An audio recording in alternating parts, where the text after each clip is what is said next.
Welcome to Danpere Chemtech. Now in this video I want to talk about crystallization. Now crystallization, as the words imply, crystallization. Now it's a very big word. It's actually derived from a soft word called crystals.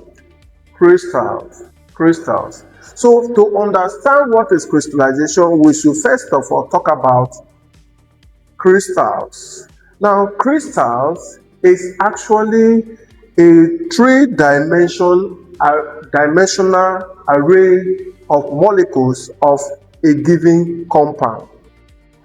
A three-dimensional array of molecules of a given compound or substance. That is crystals. What does it mean?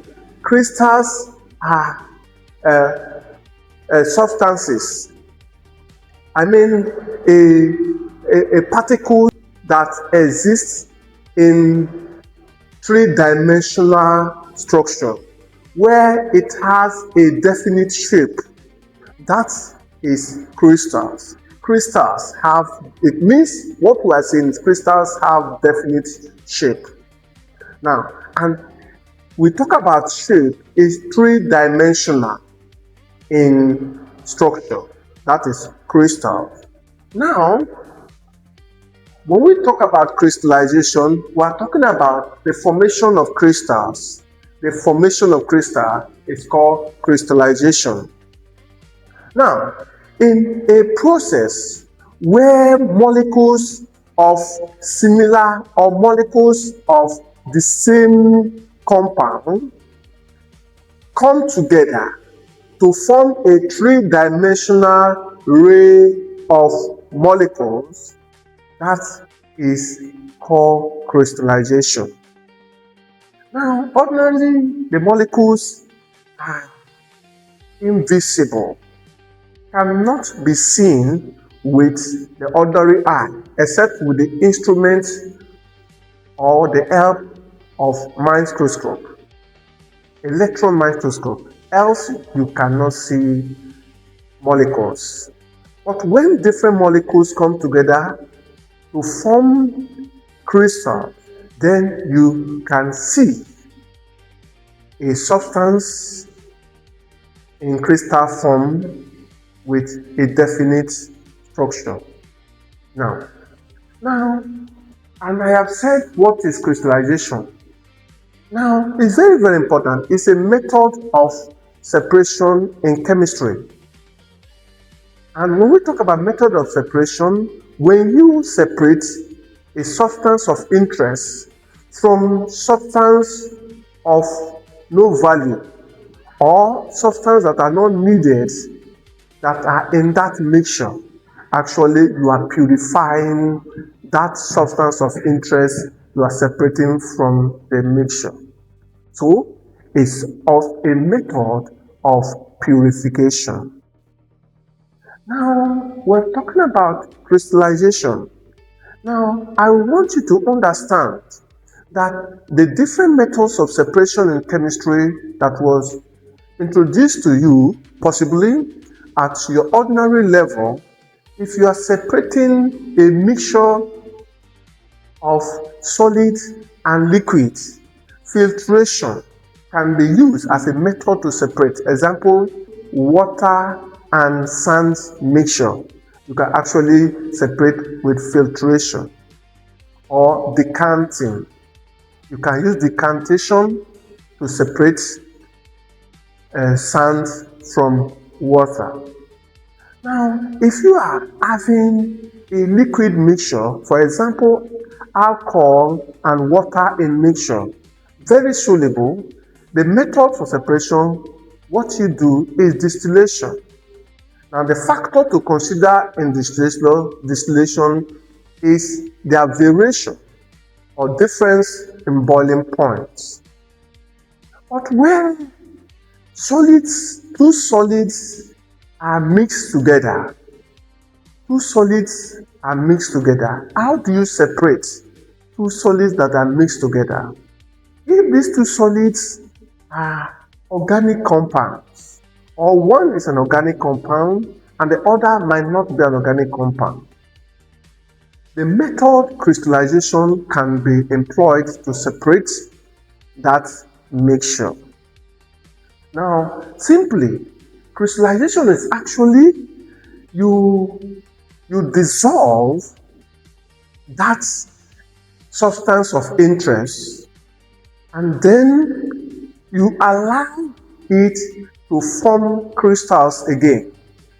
While forming crystals again, it will now only the molecules of that compounds of interest will come together to form crystals. As a result, it has excluded the compounds of no interest, which are referred to as the impurities. You now have the pure sample or the pure compound, which can be collected.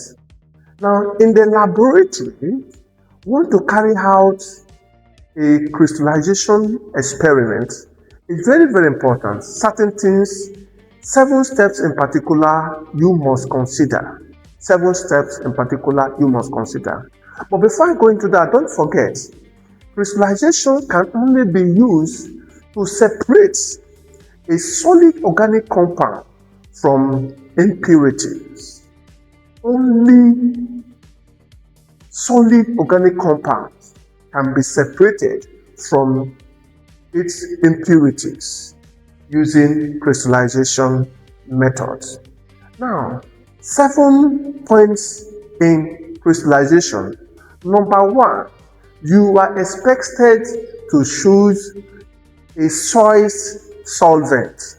A soil solvent. A solvent that you must use must possess certain characteristics. And these characteristics, the solvent must possess. Pay attention. Number 1, that solvent must not dissolve your compound of interest at room temperature. I mean, the compound of interest must not dissolve in that solvent you want to choose for the recrystallization or the crystallization at room temperature.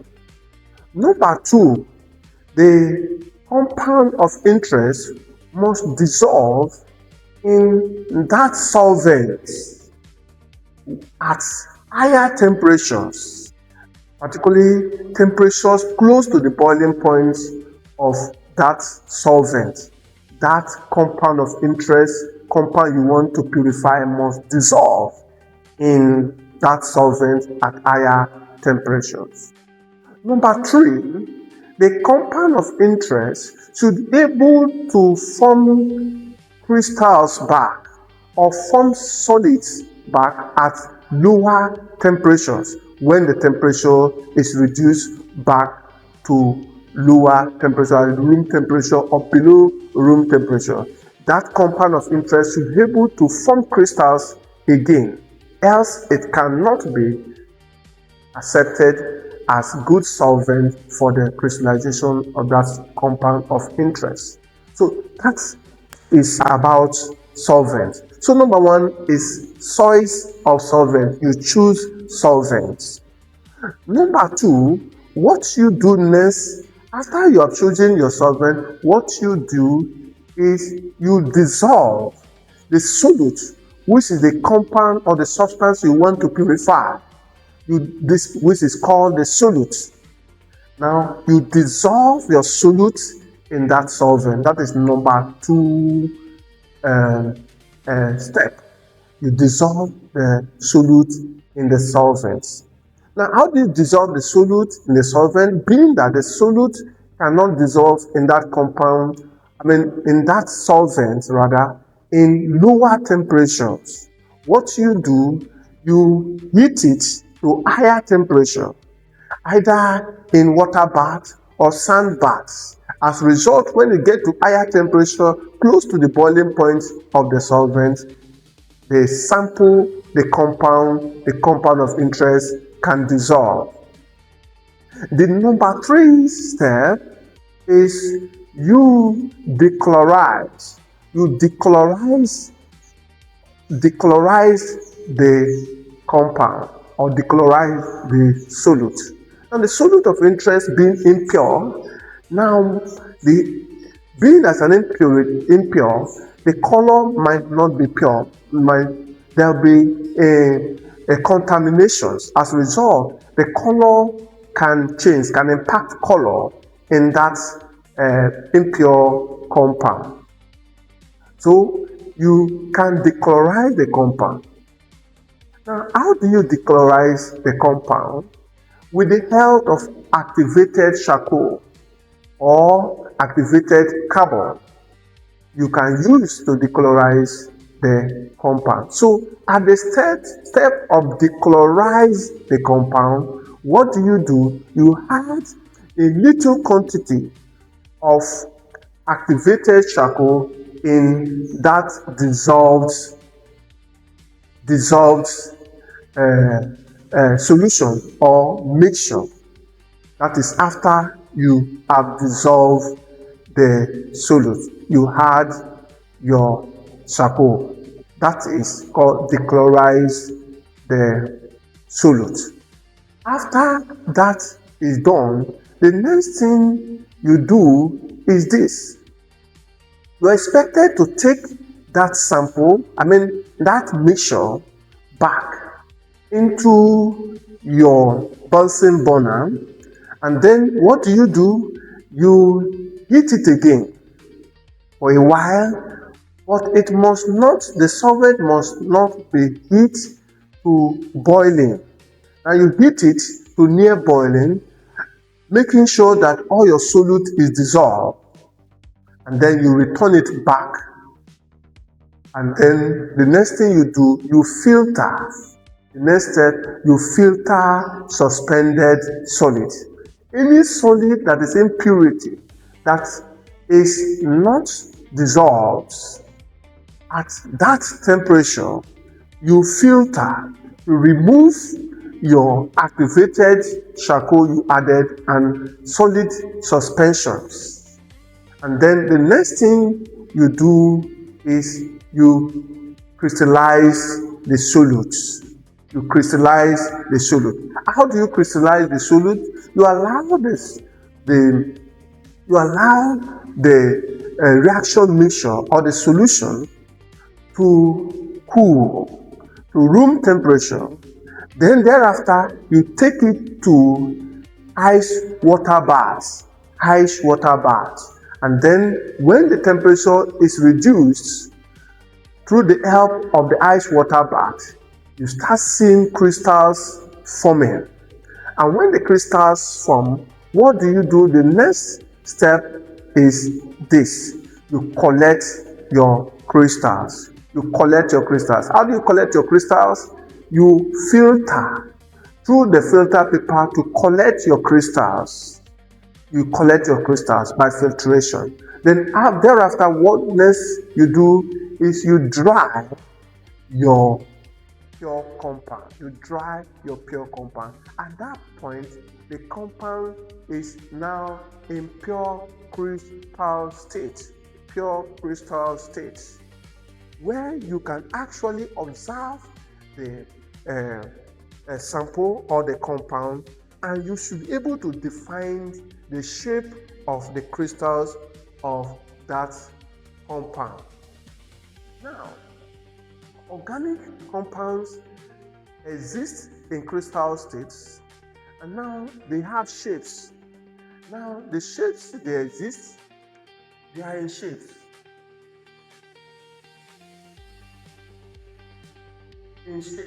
They have definite shape. Earlier, I have said crystals is a collection of molecules of an organic compound or a compound that has a definite shape. Now we have number one. There exists a plate-like plate-like shape. Organic crystals exist in plate-like shape. Some exist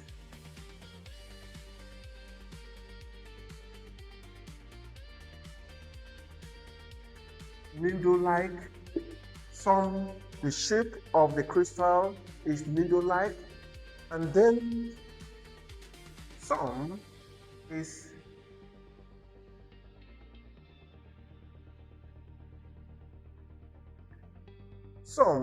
the shape of the crystal is rhombic.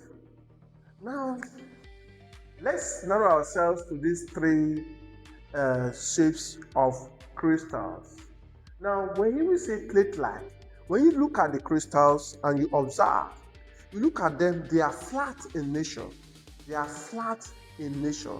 They are planar in nature. Planar in nature, flat. Now, it means that it is plate-like. But when you observe the crystals and they are tiny, and then they exist in an alignment that looks like needle or like rods, that is needle-like shape. Needle-like shape. Now, the rhombic shape is that one that it has like a rhombic. You know what is it? Like a trapezium. Like a trapezium. The shape is like trapezium. Now, like example, okay, plate-like, or it can be flat, then needle-like.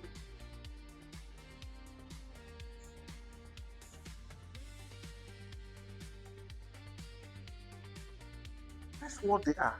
Then for rhombic, it can be something like this. It can be something like this. It can even exist in something like this. Now, if it appears in this form, you observe, but it's not flat. It's three-dimensional. It's three-dimensional in appearance. You see three-dimensional structure. That is actually rhombic in color. But it is needle, it's very straight, tiny needle-like crystals you see. That is needle-like crystal. Then if it is plate-like, they are just flat arrangement, appearance, and you understand that it's plate-like. You should be able to differentiate when the crystals are formed. Now, crystals have the nature of that shining nature, that shining appearance, glittering appearance. And that is to tell you that yes, that crystal is a pure collection of molecules of a particular compound, no impurity. It's a pure state of the substance of interest. That is what we call crystals. So, as I earlier said, crystallization, I've defined what is crystallization. In summary, you should understand that you are made to, first of all, when you collect or you are given the sample in the lab, you'll be provided with the necessary apparatus. So you are expected to weigh a definite mass of the substance you want to purify, definite mass. It might be 1 gram, it might be 2 grams, it might be 3 grams, it might be 5 grams. Whatever the gram might be that of the impure sample or compound that will be given to you, you must take record of the mass of the impure compound given to you. Then the next thing you are expected to do, you measure a definite volume that will be given to you in the practical into the pure sample in a vessel. It can be a beaker in particular. Then you add the solvent, a definite volume of the solvent into it. And then for the fact that the solvent cannot dissolve the sample or the compound at room temperature, it won't dissolve at any point. So the next thing you do, you take it to the Bunsen burner. You take it to the Bunsen burner, you heat it. Now, before you heat anything, you are expected to add what we call boiling stone or boiling chips. So you are expected to add a boiling stone. What is the function of the boiling stone? The boiling stone will help to give you homogeneous boiling, uniform boiling. Now, in that uniform boiling, it will avoid what we call bumping in the boiling process. So when there is overheating in the system, then it will lead to bumping, where the water or the solvent or liquid you are heating splashes. Now, that is bumping. So the boiling stone or the boiling chip will help to give homogeneous boiling to avoid bumping. Now, that is about heating. So when you heat it, and wait, observe until you see that the sample is completely dissolved. But you must not heat the solvent to boiling. The solvent, if you heat it to boiling, a very volatile solvent can evaporate. So you heat it to near boiling. And when you have seen that all the sample has dissolved, you remove it from the Bunsen burner. Now you add your activated charcoal or activated carbon. Now, the activated carbon is to remove what we call color and odor from the sample to make it pure. Impure sample can be associated with unwanted, unpleasant sample or unpleasant smell or strange smell, or it can also be accompanied with a strange or a color. It can colorize the sample. Impurities can colorize the sample, of which the addition of activated charcoal or carbon will take care of odor and removal of color in the sample. Therefore, what do you do? At that point, as the temperature goes down, you start seeing that crystals are about to form again. Solid is about to form. The solid is about to form solid again. What you do, you take it back to the Bunsen burner and heat it to warm it to near boiling. Before then, you must get your filtration system set, your funnel and your filter paper prepared in the funnel right there with your conical flask in place. So when you go for the second heating, immediately you warm it to near boiling, you take it to the you take it to the filtration point, you filter when it is hot. You filter when the solvent is hot. When you filter, you collect the filtrate. It's expected that all your compound of interest will pass through the filter paper, but only suspended solids, which are impurities, will remain with activated charcoal, will remain in your filter paper. But if you discover that some crystals are in your filter paper, crystallized or solidified in your filter paper, now you go and get some quantity, some volume of the solvent you use and heat it to near boiling and pour it into the filter paper so that it can dissolve any solute that has formed solid or solidified in your filter paper. By that, you're able to pass all your compound of interest through the filter paper. Now, the filtrate is that part, or the filtrate is what you get, the liquid you get, which pass through the filter paper, which is in your conical flask, is what we call the filtrate. While what you have inside your filter paper which could not pass through the filter paper is what we call the residue. Now the residue, it can be the suspended solid, which are impurities that were in the compound, associated with the compound. So you don't bother yourself with it. You discard that filter paper with suspended solid and activated carbon that is in it, you discard. You take the filtrate in your conical flask, you allow it to cool. You can take it to the ice water baths and cool it. When you cool it in the ice water bath, now after some time, when the temperature starts dropping, you start observing appearance of solids in that filtrate in the conical flask. And those solids you are seeing is what we call the crystals of the pure compound. Now, when you put your filtrate in your ice water bath, you must not disturb it, you must not agitate it or shake it. You allow it to be still so that the crystals can form well. But if you disturb it, the crystal formation will not be uniform. As a result, to define the shape of the crystals will be very, very difficult because the crystals will be deformed. So you keep it still, don't shake it, don't disturb it, allow it to be still until when the crystals are completely formed. What you do, you collect the crystals by filtration. If the solvent in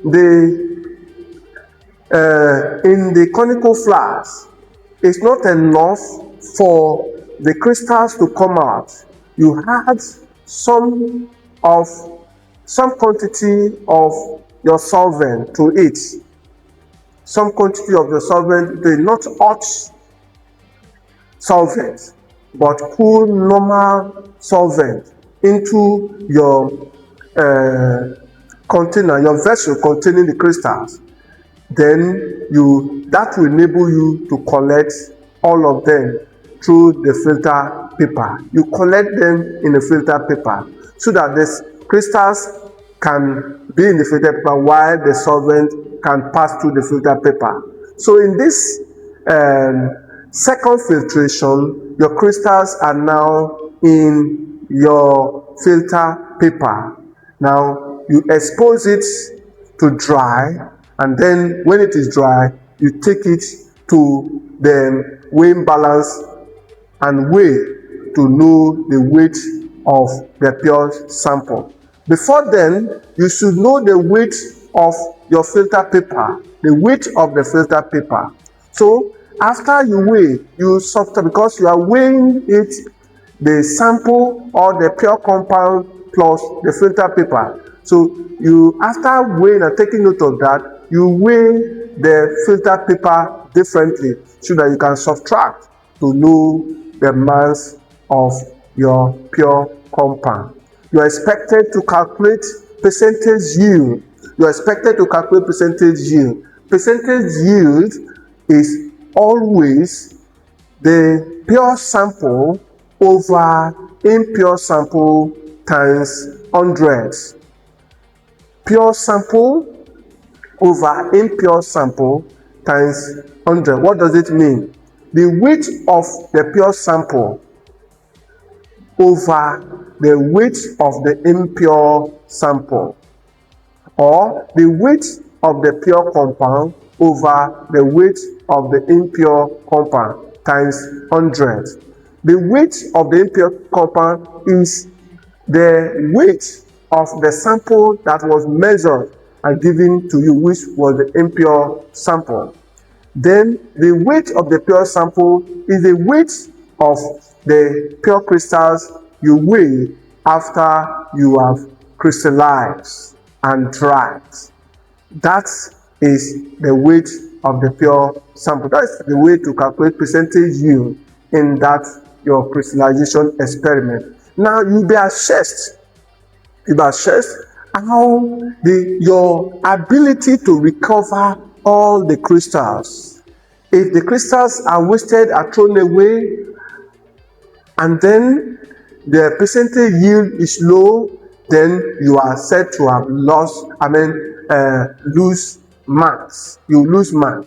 But if the percentage yield is high, then say you are a good student, a good scientist. So you have to be very, very careful to make sure all your crystal pass through your filter paper in the first filtration, and then to make sure all the crystals are recovered into the filter paper during the second filtration, which is after the cooling.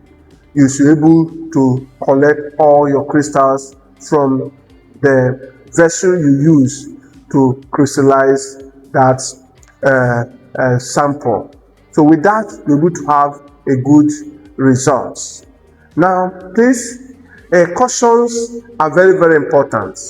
Don't go hit the solvent directly on the Bunsen burner, because if you are using a volatile solvent like alcohol or like other volatile organic compounds, solvents, it is very volatile. You hit it directly to the Bunsen burner on the flame, then it can explode or it can be ignited.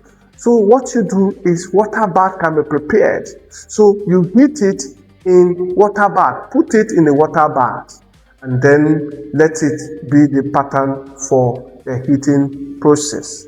And then also make sure you weigh and take note of the mass of the impure sample.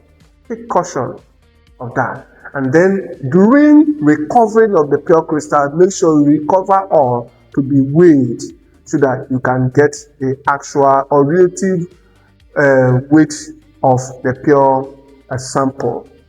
Then you also make sure you don't heat the solvent to boiling. You don't heat the solvent to boiling. And there are and many other cautions you must take.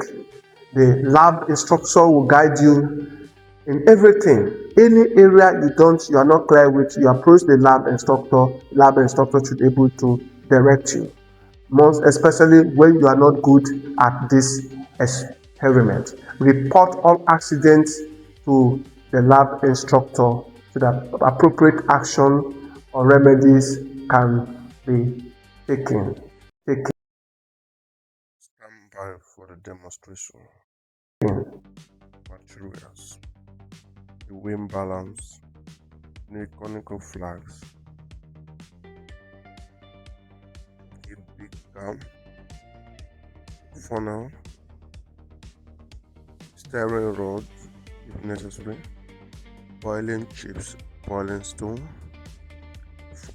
filter paper and spatula, activated charcoal, then the organic impure sample.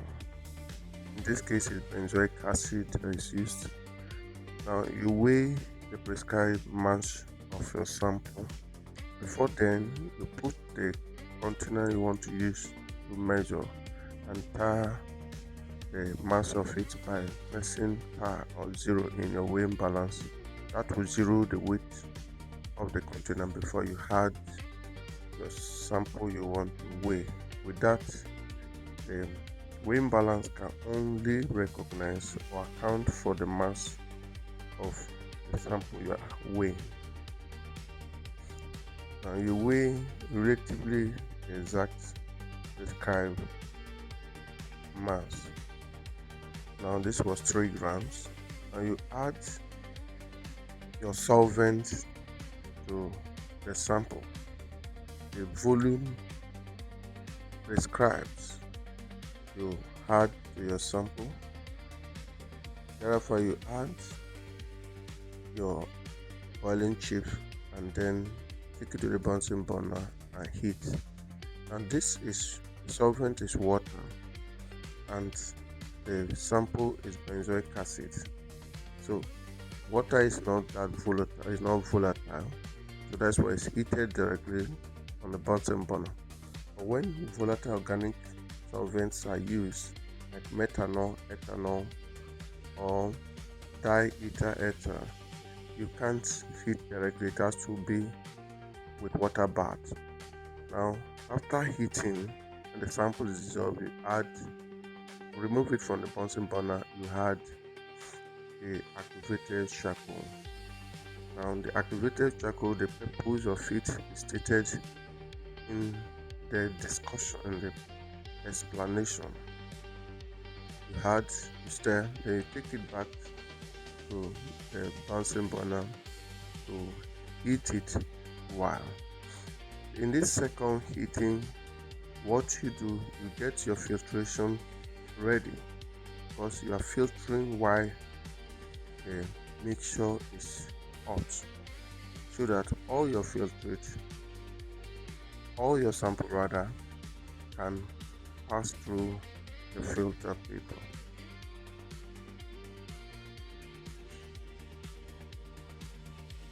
to filter. In case any sample solidifies inside the funnel or in the filter paper, what you do, you take some quantity of the solvent and warm it to near boiling. Then you can pour that solvent into the funnel, and that will dissolve any sample that have solidified inside the filter paper to pass it through the filter paper. Now, in the case of benzoic acid and water, that was experienced. So that is trying to warm the solvent, another quantity of solvent, to enable dissolve every sample through the filter paper. That's what is happening now. But this might not be the case every time. But in case that problem arises, encounter the problem, is what you're expected to do. You are expected to pass all of your sample through the filter paper, dissolve it. No sample to solidify in your filter paper. Your filter paper in the funnel should only contain suspended solid and the activated charcoal. When filtration has stopped, remove it. Take it to ice bath and cool it.